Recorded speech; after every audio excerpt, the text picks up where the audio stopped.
Hola, buenas y terroríficas noches, los saluda la Dama de Negro.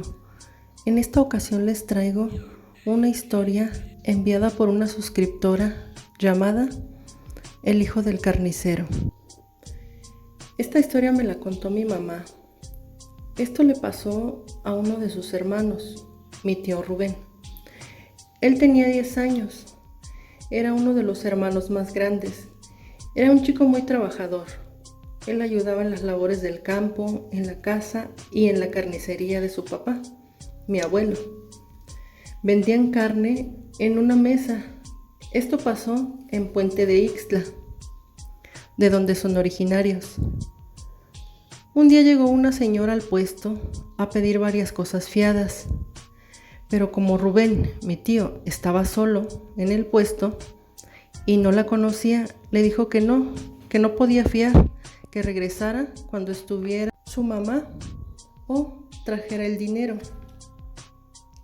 Al ver esto, la señora se enojó mucho, le comenzó a decir groserías y lo jaloneó. En los jalones y en el escándalo le quitó un pañuelo, cosa que Rubén no se dio cuenta. Con el paso de los días, él se comenzó a sentir mal, sin ganas de nada, cansado. No quería levantarse. Él decía que se sentía muy mal. Después, un dolor horrible en el estómago. Él decía que le ardía mucho, que sentía como si tuviera chile en el estómago. Al ver mi abuelita que el niño no mejoraba, le llamó a mi abuelo. Él estaba en Estados Unidos, se había ido para poder mandar dinero y hacer más grande su negocio, ese negocio de carne que tanto querían. Mi abuelo, al ver esto, tuvo que regresar. Cuando llegó, lo llevaron a muchos médicos, pero ellos le decían que no tenía nada.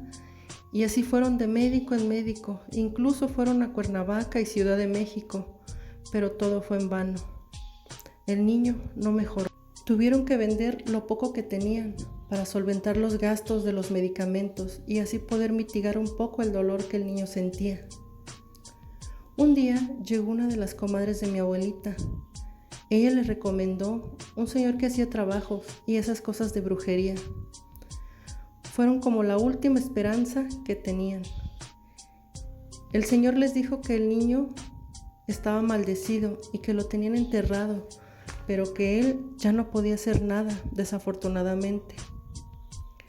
El niño a los días murió. Cuando estaban cavando el hoyo para la sepultura, salió un muñeco con el pañuelo del niño, ese pañuelo que le habían arrebatado el día que él no quiso fiarle a esa señora. En el centro de ese muñeco, donde simulaba su estómago, tenía muchos chiles y otras cosas. Posiblemente era el ardor que sentía. Mis abuelos, con todo el dolor, sepultaron a su hijo. Pero eso no paró ahí. Mi abuela investigó quién había sido y bueno, en ese entonces era un pueblo muy pequeño, así que rápido supo quién fue. La fue a buscar a esa señora que tenía fama de bruja, aparte de ser una mujer muy malvada. Mi abuela le puso la golpiza de su vida.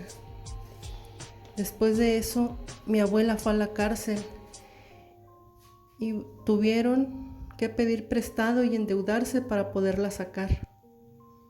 A raíz de eso tuvieron que irse de ahí, llamado Puente de Ixtla.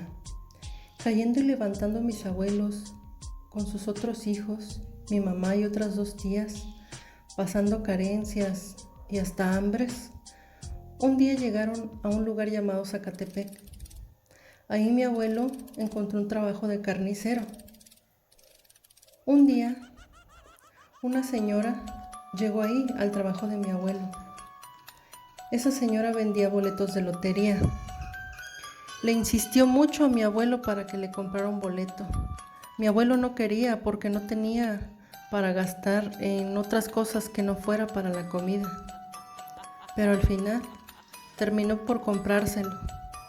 Llámenle destino, suerte o hasta que esa señora fuese un ángel, pero ese boleto salió premiado, salió ganador. Mi abuelo se ganó la lotería. De ahí, la suerte les cambió. Mi abuelo compró esa carnicería donde trabajaba. Y después de tanto dolor, sufrimiento y miseria, la vida les daba una segunda oportunidad. Lo último que supieron de la bruja es que murió de la peor manera, algo inhumano, algo que ni a su peor enemigo se lo desearía. Muchas gracias por este hermoso relato. Los créditos son para nuestra suscriptora, Lupita Quiñones. Ella es originaria de Zacatepec de Morelos. Y bueno, son relatos, historias o leyendas que cuentan los abuelos que pasaron hace mucho tiempo y pues que van de generación en generación. Muchísimas gracias, espero que haya sido de su agrado. Excelentes y terroríficas noches. Los saluda la Dama de Negro.